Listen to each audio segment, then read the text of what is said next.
السلام عليكم ورحمة الله تعالى وبركاته. اللهم صل وسلم وبارك على نبينا محمد. أيها الزوهري، قبل أن تغادر هذا الفيديو أريدك أن تنتبه جيدا، لأن ما تشعر به في هذه الفترة قد لا يكون مجرد تعب عادي كما تظن.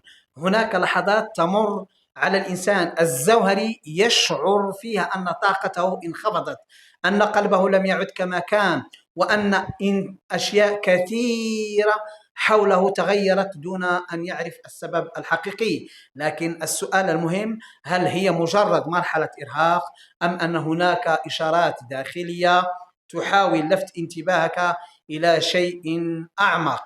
في هذا الفيديو سأكشف لك 7 علامات خفية قد تظهر عندما تكون روحك تحت ضغط كبير، علامات يمر بها الكثيرون من الزواريون لكنهم لا ينتبهون لمعناها، وأن العلامة السابعة قد تكون هي الإشارة التي تجعلك تعيد النظر في كل ما يحدث داخلك. ابقى معي إلى النهاية، لأنك قد تكتشف أن بعض الأمور التي كنت تعتبرها ضعفا ربما كانت رسائل تحتاج فقط إلى أن تفهمها. ولا تنسى الاشتراك في القناة وتفعيل زر الجرس، وأيضا الإعجاب بالفيديو. لا تنسوا الإعجاب بالفيديو لنستمر إن شاء الله.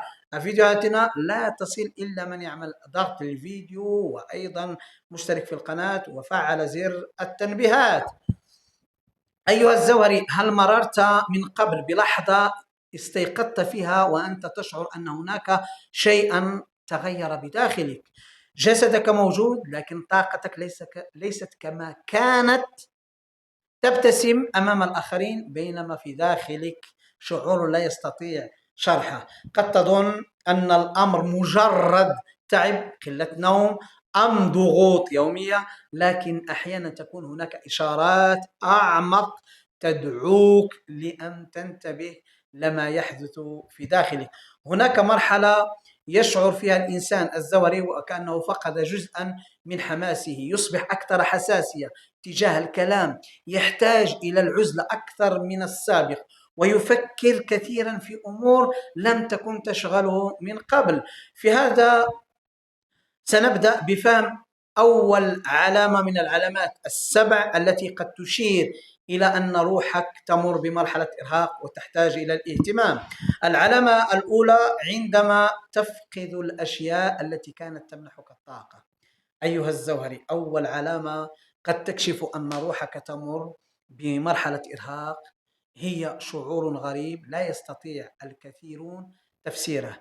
تبدأ تلاحظ أن الأمور التي كانت تمنحك الفرح لم تعد تؤثر فيك بنفس الطريقة. الأماكن التي كنت تحبها، الأشخاص الذين كنت تستمتع بالحديث معهم، وحتى اللحظات الجميلة أصبحت تشعر وكأنها لا تصل إلى قلبك كما كانت من قبل. قد تستيقظ وأنت تحمل ثقلا داخليا ليس له سبب واضح، وكأن هناك شيئا في داخلك يطلب منك التوقف قليلا وإعادة الاهتمام بنفسك. لكن انتبه، هذا لا يعني أنك فقدت قوتك، بل قد يكون مؤشرا أنك استهلكت الكثير من طاقتك دون أن تمنح نفسك وقتا كافيا للراحة والتوازن. اسأل نفسك: هل أصبحت تفضل الصمت أكثر من الكلام؟ هل أصبحت تحتاج إلى العزلة رغم أنك كنت تحب الاختلاط؟ هل تشعر أن داخلك يحتاج إلى بداية جديدة؟ عفوا. إذا كانت إجابتك نعم فتابع معي، لأن العلامة الثانية ستكون أكثر وضوحا، وهي من أكثر العلامات التي تظهر عندما يكون الإنسان الزوهري تحت حزن، خوف، غضب، وأيضا عندما يكون تحت ضغط داخلي كبير. العلامة الثانية: عندما يصبح عقلك لا يتوقف عن التفكير. أيها الزوهري، من العلامات التي قد تكشف أن روحك تمر بحالة إرهاق داخلي هي أن تجد نفسك عالقا في دائرة من التفكير المستمر. تستلقي في الليل لكن عقلك يبقى مستيقظا، تعيد مواقف قديمة، تفكر في المستقبل، وتحاول أن تجد إجابات لأسئلة كثيرة بداخلك. قد تشعر أحيانا أنك تحتاج إلى الهدوء، لكن الأفكار لا تمنحك فرصة للراحة، وكأن هناك ضجيجا داخليا لا يسمعه أحد غيرك. هذه الحالة تجعل الإنسان الزوهري يشعر بالإرهاق حتى في الأيام التي لم يبذل فيها مجهودا كبيرا، لأن العقل عندما يحمل الكثير من الضغوط يصبح بحاجة إلى التوقف وإعادة التوازن. لكن انتبه، كثرة التفكير ليست دائما ضغطا، فقد تكون دعوة لأن تنظر إلى ما بداخلك وتعرف ما الذي يستنزف راحتك وطاقتك. والآن استعد للعلامة الثالثة، لأنها تظهر غالبا على شكل تغييرات في المشاعر والتأمل والسلام الداخلي والسعادة مع من حولك، وقد لا تلاحظها إلا بعد مرور الوقت. لكن أريدك دائما أيها الزوهري أن تفهم كل ما يدور حولك. أنا أتحدث دائما عن الذكر والأنثى. العلامة الثالثة: عندما تتغير مشاعرك دون سبب واضح. نعم أيها الزوهري، هل لاحظت في الفترة الأخيرة أن مشاعرك أصبحت تتغير بسرعة؟ لحظات تشعر فيها بالحماس، ثم فجأة يأتي شعور بالثقل أو الرغبة في الابتعاد عن كل شيء. قد تجد نفسك أكثر تأثرا بالكلمات، تفكر كثيرا في مواقف بسيطة، أو تشعر بأنك تحمل أعباء لا يراها من حولك. هذه التغييرات قد تكون رسالة بأن داخلك يحتاج إلى الاهتمام، لأن الإنسان الزوهري عندما يمر بفترة طويلة من الضغط قد تبدأ مشاعره بالتعب قبل أن يشعر جسده بذلك. أحيانا لا يكون الأمر بسيطا أو الأمر بسبب موقف واحد، بل بسبب تراكم أشياء صغيرة احتفظت بها داخلك لفترة طويلة. كلمات لم تقلها، مشاعر أخفيتها، ومواقف تجاوزتها دون أن تمنح نفسك فرصة للتعبير عنها. لكن لا تقلق، إدراكك لهذه العلامات هو أول خطوة لفهم نفسك بشكل أفضل. والآن ننتقل إلى العلامة الرابعة، وهي علامة قد تظهر في حياتك اليومية بطريقة بسيطة، لكنها تكشف الكثير عما يحدث بداخلك، سواء في روحك، في زوهرية عقلك، في زوهرية لسانك، أو في زوهرية قلبك. أيها الزوهري، العلامة الرابعة: عندما تشعر أنك تحتاج إلى الابتعاد عن كل شيء.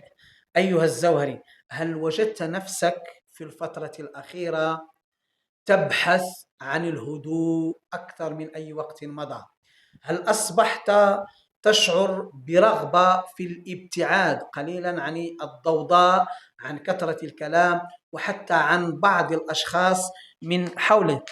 قد تظن أن هذا مجرد تغيير في شخصيتك، لكن أحيانا عندما تتراكم الضغوط الداخلية يبدأ الإنسان الزوهري بالشعور بأنه يحتاج إلى مساحة خاصة ليستعيد توازنه.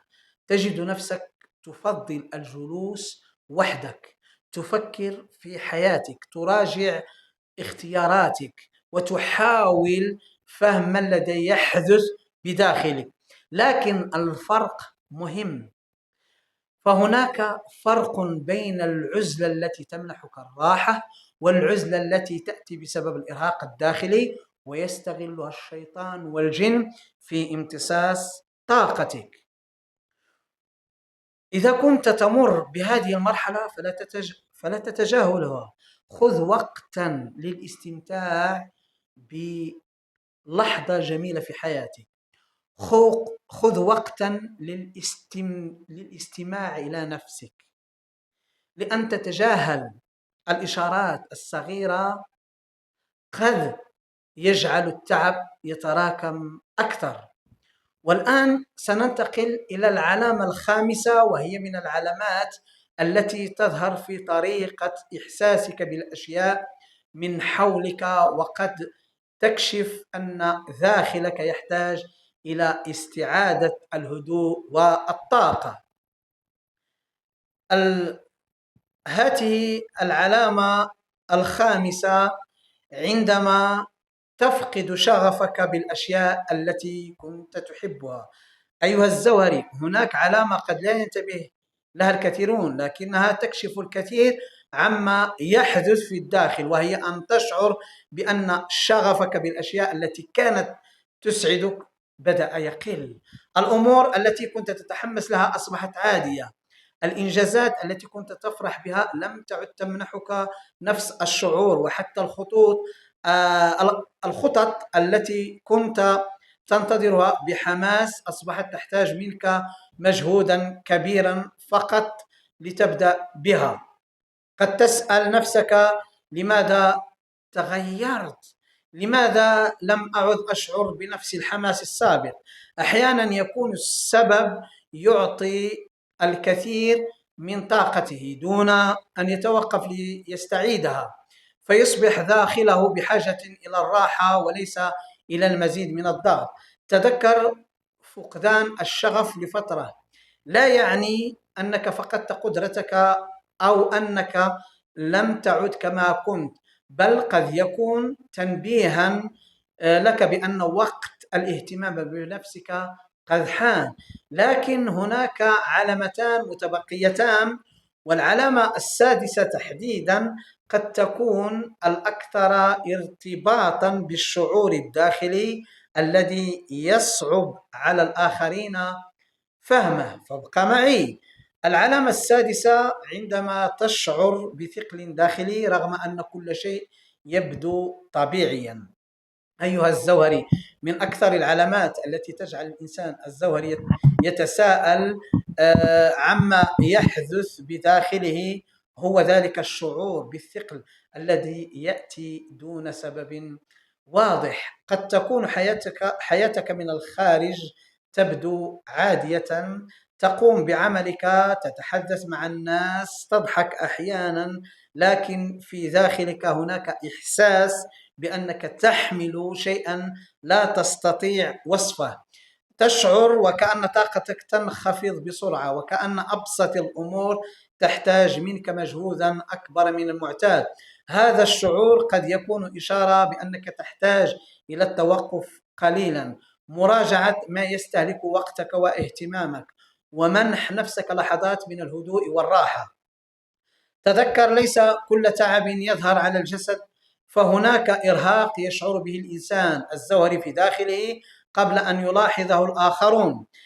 لكن بقيت العلامة السابعة، وهي العلامة التي يعتبرها الزوهريون أهم إشارة، لأنها قد تكشف علاقتك بنفسك والمرحلة التي تمر بها الآن. يبقى معي للنهاية، لأن فهم هذه العلامة قد يغير الطريقة التي تنظر بها إلى ما تشعر به. العلامة السابعة: عندما تشعر أنك لم تعد تفهم نفسك كما في السابق. أيها الزوهري، وصلنا إلى العلامة الأخيرة، وهي من أكثر العلامات التي تجعل الإنسان الزوهري يتوقف ويسأل ماذا يحدث بداخله. قد تمر عليك فترة تشعر فيها أنك تغيرت، طريقة تفكيرك أصبحت مختلفة، نظرتك للأمور تبدلت، وحتى الأشياء التي كنت تتقبلها بسهولة أصبحت تحتاج منك وقتا أكبر للتعامل معها، تشعر وكأن هناك جزءا بداخلك يبحث عن إجابة جديدة، يريد أن يفهم نفسه أكثر ويريد أن يعرف ما الذي يحتاجه فعلا. هذه المرحلة قد تكون فرصة للتأمل وإعادة ترتيب الأولويات، فليس كل تغيير يعني ضياعا. أحيانا يكون التغيير بداية لفهم أعمق للذات والحياة. اسأل نفسك بصدق: ما الشيء الذي يستنزف راحتي؟ ما الأمر الذي أحتاج أن أتركه خلفي؟ وما الشيء الذي يمنحني السلام الحقيقي؟ بعد أن تعرف العلامات السبع، يبقى السؤال الأهم: ماذا تفعل عندما تشعر أن روحك مرهقة؟ وكيف تعيد لنفسك الهدوء والتوازن؟